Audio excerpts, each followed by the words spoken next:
Hello everyone, welcome to the Zorawar classes. और दिवाली की छुट्टियों के बाद हम फिर से आ गए हैं आपके लिए कुछ क्वेश्चंस लेकर सीडीपी के। तो आज भी हमारा जो टॉपिक है वो रहेगा लैंग्वेज टीचिंग, जो आपका एक इम्पॉर्टेंट टॉपिक है केवीएस सिलेबस का। ठीक है, तो इसी के कुछ क्वेश्चंस को हम देखेंगे। इससे पहले आप एक नंबर नोट कर लीजिए 8638008832। ठीक है, this is the number of WhatsApp number of Zorawar classes. तो अगर आप अब तक व्हाट्सएप में ऐड नहीं हुए हैं, व्हाट्सएप ग्रुप में ऐड नहीं हुए, तो इस नंबर पर आप जो है अपना नाम लिखकर मैसेज कर सकते हैं। ठीक है, अंकित सर के द्वारा आपको ऐड कर लिया जाएगा। ठीक है, तो चलिए अब हम स्टार्ट करते हैं अपने आज के क्वेश्चंस। आई होप कि you will like the questions. And एक और चीज है, थोड़ा सा जब आपको चीजें थोड़ी क्लियर नहीं होती है तो थोड़ा सा एक एबिलिटी अपने अंदर बनाइए कि थोड़ा सर्चिंग पावर थोड़ी सी रखिए अपने अंदर, कि आप लोग खुद भी सर्च करके देख सकें अगर आपको कोई भी क्वेश्चन डाउटफुल रहता है। ठीक है, चलो मेरा केस तो अलग ही है कि मैं समझाऊंगी या नहीं, वो एक अलग चीज है, लेकिन आप एज अ लर्नर क्या चाह रहे हैं उस क्वेश्चन से, या फिर आपको अगर डाउट है तो आप कैसे क्लियर करेंगे, ये कैपेबिलिटी अपने अंदर बढ़ाइए। क्योंकि अगर आपको सक्सेसफुल होना है लाइफ में तो ये आपको अपने अंदर डेवलप करना ही पड़ेगा। ठीक है, थोड़ा सर्च किया करो। कोई क्वेश्चन अगर आपको ऐसा लगता है कि हम डाउटफुल रह गए उस चीज पर, तो थोड़ा सर्च करना सीखिए। ठीक है, तो चलिए फर्स्ट क्वेश्चन है, ए रिसेप्टिव ओरल स्किल। ठीक है, एक ग्रहणात्मक मौखिक कौशल किसे कहेंगे? ठीक है, राइटिंग को कहेंगे, स्पीकिंग को कहेंगे, लिसनिंग को कहेंगे, या फिर हम रीडिंग को कहेंगे, ये आपको बताना है। ठीक है, रिसेप्टिव है यानी कि आप जैसे इसमें ग्रहण कर रहे हैं। आई होप कि आप बता पाएंगे। तो राइटिंग, स्पीकिंग, लिसनिंग, रीडिंग, तो इसका जो करेक्ट आंसर होगा वो होगा लिसनिंग।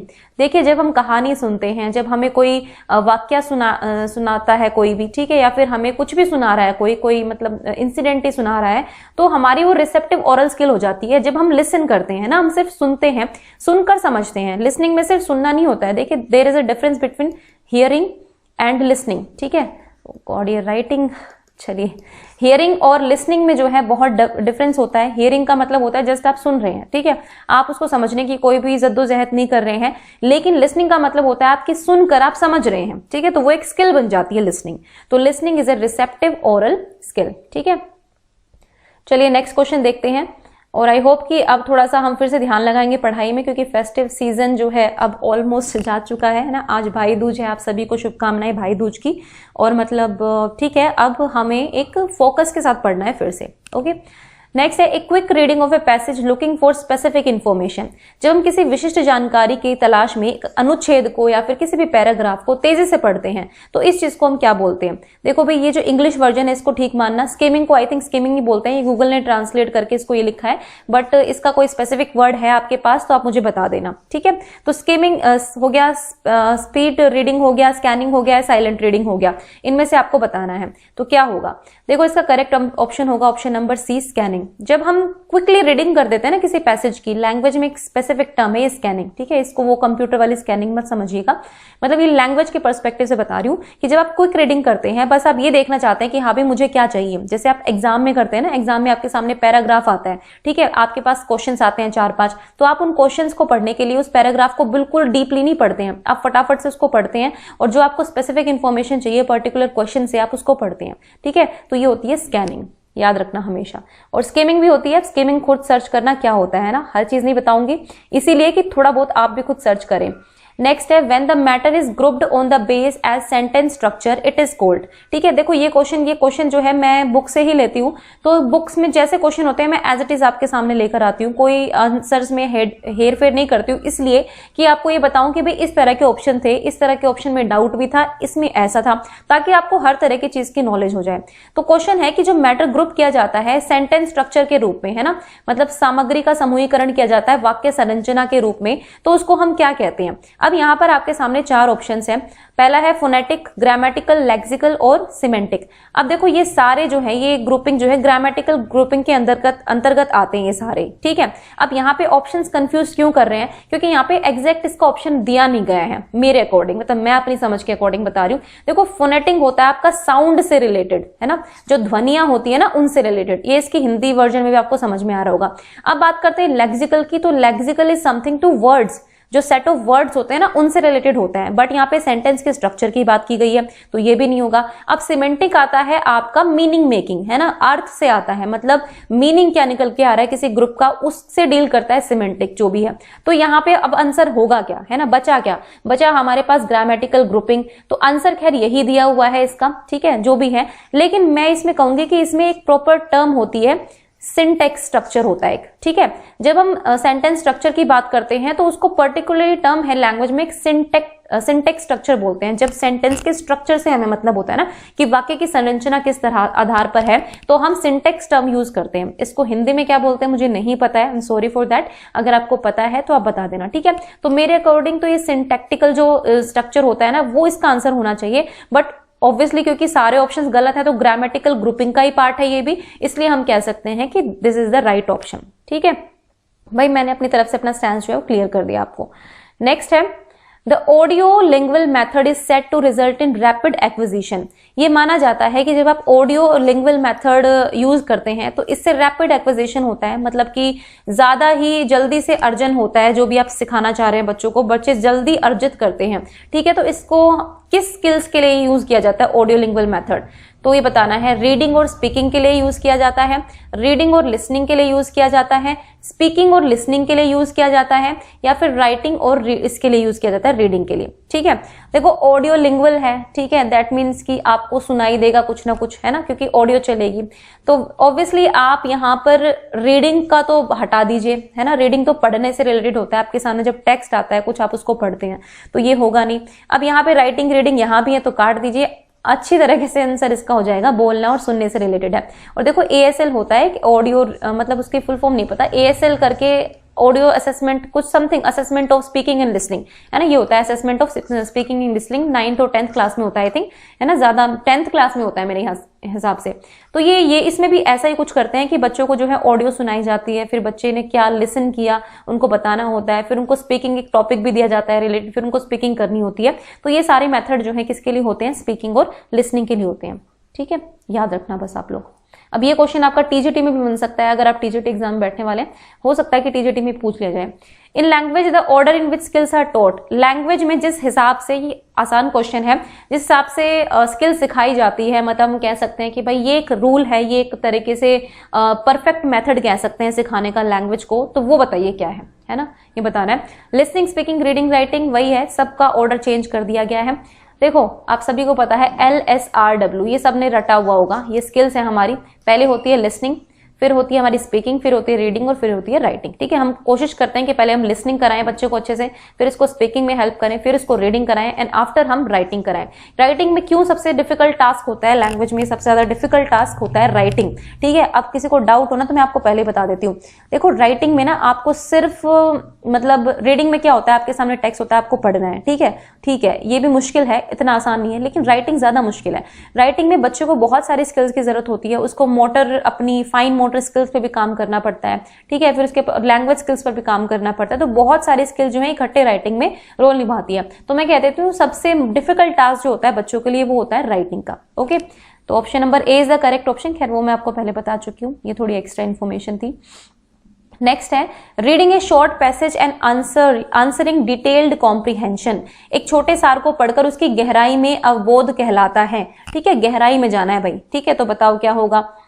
ऑप्शन है स्पीड रीडिंग हो गई, स्किमिंग हो गई, इंटेंसिव रीडिंग होगी और स्कैनिंग हो गई। स्कैनिंग में आपको बता ही चुकी हूँ क्या होता है, जब आप क्विकली एक पैसेज को पढ़ते हैं, उसकी डीप रीडिंग के नहीं बल्कि आप स्पेसिफिक इन्फॉर्मेशन के लिए पढ़ते हैं तो वो स्कैनिंग होता है, तो वो तो हम काट ही देंगे। स्पीड रीडिंग भी नहीं होगा, ठीक है। अब बचे स्किमिंग और इंटेंसिव रीडिंग। अब स्किमिंग क्या होता है ये मैंने आपको सर्च करने को बोला है, हालांकि ये इसका ऑप्शन होगा इंटेंसिव रीडिंग। जब इंटेंसिव रीडिंग आप करते हैं, जब आपको डिटेल चाहिए होती है, ठीक है, अब बहुत डिटेल इंफॉर्मेशन के लिए जो है काम करते हैं तो उसको हम बोलते हैं इंटेंसिव रीडिंग। अब आपने शॉर्ट पैसेज पढ़ा लेकिन आपको डिटेल्ड कॉम्प्रीहेंशन करना है, यानी कि गहराई से उसको समझना है, तो आपको इंटेंसिव रीडिंग करनी पड़ेगी। तो option number C is the correct option. ये कुछ एक आधी टर्म होती हैं जो आपको लैंग्वेज में आनी ही आनी चाहिए। नेक्स्ट है, ये आपका पियाजे वाइगोत्स्की है, लेकिन लैंग्वेज से रिलेटेड है इसलिए क्वेश्चन मैंने डाला है। Thought not only determine language but also precedes it, ठीक है। अब देखो जिस बुक से लिया है ना उसमें गलत क्वेश्चन, इसका आंसर गलत दिया हुआ है, मैं वो भी बता दूंगी आपको।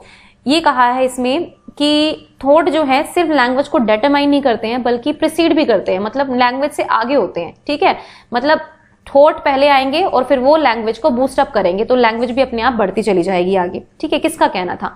अब आप सभी को, अगर आपने वो मेरी पियाजे और वाइगोत्स्की की क्वेश्चन सीरीज देखी है तो आपको ये क्वेश्चन बहुत आसान लगेगा। कोलबर्ग और पेवलोव तो आंसर होगा नहीं। अब बचे वाइगोत्स्की और पियाजे। वाइगोत्स्की और पियाजे में कौन होगा? भाई जिस बुक से मैंने क्वेश्चन लिया उसमें आंसर दिया हुआ वाइगोत्स्की, लेकिन वाइगोत्स्की नहीं होगा। ठीक है, क्यों नहीं होगा मैं बता देती हूँ, कई बार मिस प्रिंटिंग हो जाती है ना। देखो थॉट्स, पियाजे क्या कहते थे कि बायोलॉजिकल मैचुरेशन और जो हमारा कॉग्निटिव डेवलपमेंट होती है उस पर बहुत ज्यादा फोकस था उनका, और इसमें कहते थे कि बच्चे का थॉट प्रोसेस सबसे ज्यादा इंपॉर्टेंट होता है। ठीक है, बच्चा अपने आप में कैपेबल है चीजों को करने में, मतलब अगर 100% वो चीजें सीख रहा है तो इसका मतलब ये नहीं है कि 50-50 है, 50 सोसाइटी दे रही है या फिर 50 लैंग्वेज का रोल है। उनका मानना था कि मानकर चलिए कि आप 70 to 80% तो बच्चा ही कर रहा है अपने आप, और बाकी चीजें वो एनवायरमेंट से या सोशल इंटरेक्ट कर रहा है जो भी है वहां से उसको मिल रही है। ठीक है, तो मतलब बूस्ट अप करने के लिए, लेकिन बच्चे के एफर्ट ज्यादा है।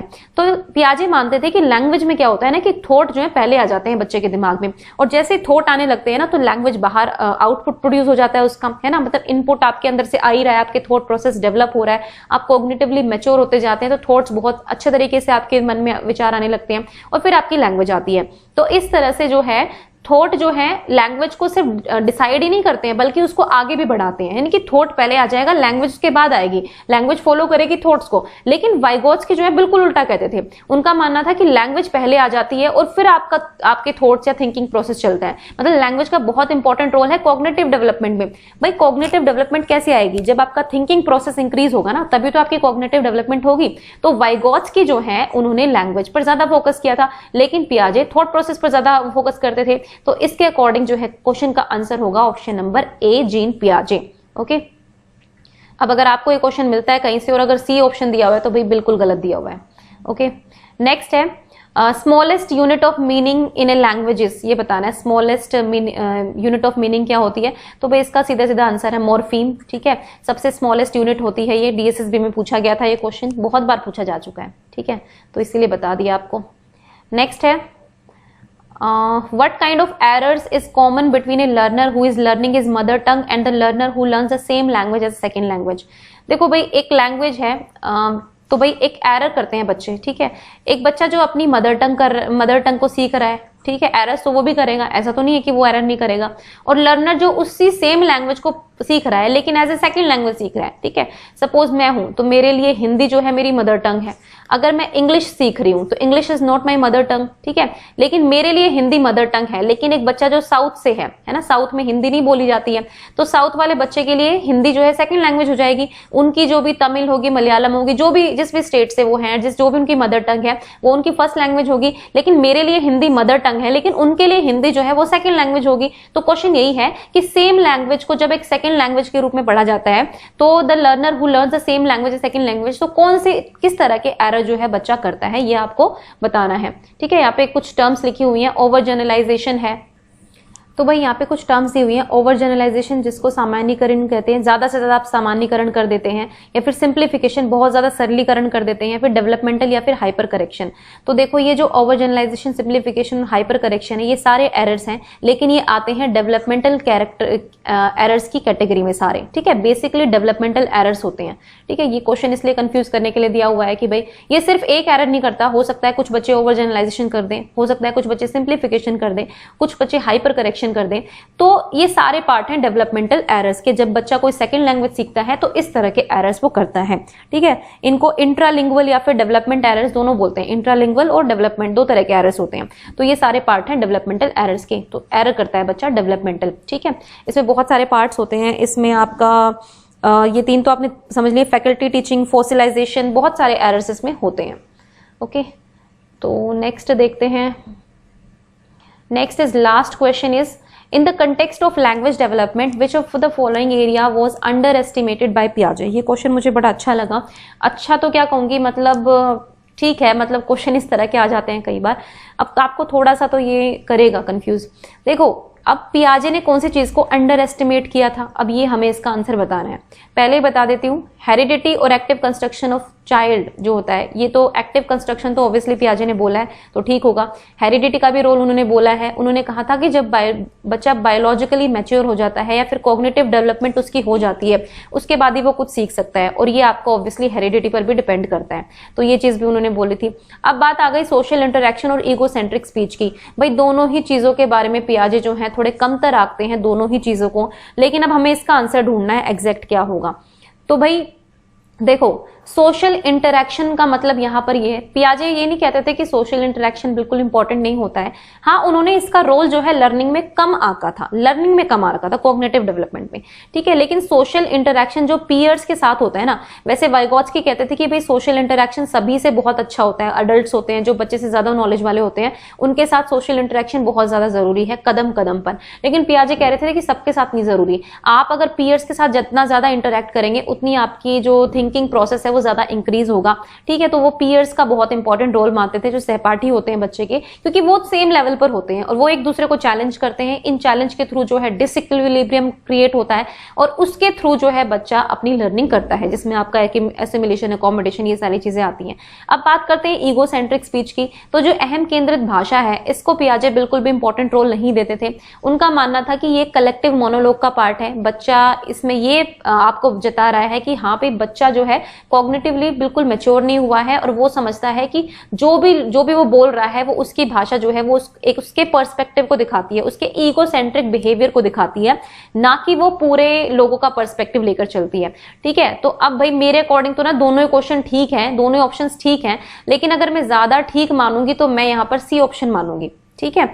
अब देखो, कई जगह पे आपको इसका आंसर सोशल इंटरेक्शन मिलेगा, कई जगह पे ईगो सेंट्रिक स्पीच मिलेगा, क्योंकि यहाँ पर क्वेश्चन ये है कि लैंग्वेज डेवलपमेंट के कंटेक्स्ट में कौन सा एरिया अंडर एस्टिमेट किया गया था। तो जब लैंग्वेज की बात आती है तो उन्होंने ईगो सेंट्रिक स्पीच के बारे में पर्टिकुलरली ये बोला था कि ये बच्चों के अहम केंद्रित भाव को दर्शाती है, ये बच्चे के डेवलपमेंट में कोई हेल्प नहीं करती है, ओके, क्योंकि इसमें बच्चा दूसरे के पर्सपेक्टिव को नहीं समझ पाता है। तो इस हिसाब से मैं आपको आंसर बता रही हूँ ये। जबकि सोशल इंटरेक्शन का फिर भी थोड़ा बहुत इंपॉर्टेंट उन्होंने माना था कि हाँ भाई पीयर्स के साथ जब बच्चा इंटरेक्ट करता है तो ऑब्वियसली उसकी लर्निंग में इनहेंसमेंट होती है, ठीक है। तो गाइज ये थे आज के 10 question. I hope you like it और अपनी तैयारी को फिर से टाइट कर लीजिए, जारी रखिए और हमेशा मोटिवेटेड रहिए। ये डिप्रेशन, स्ट्रेस और इन सब चीजों से दूर रहिए, क्योंकि आजकल स्टूडेंट लाइफ में सबसे ज्यादा इंपॉर्टेंट यही है कि आपको स्ट्रेस फ्री रहना है थोड़ा सा।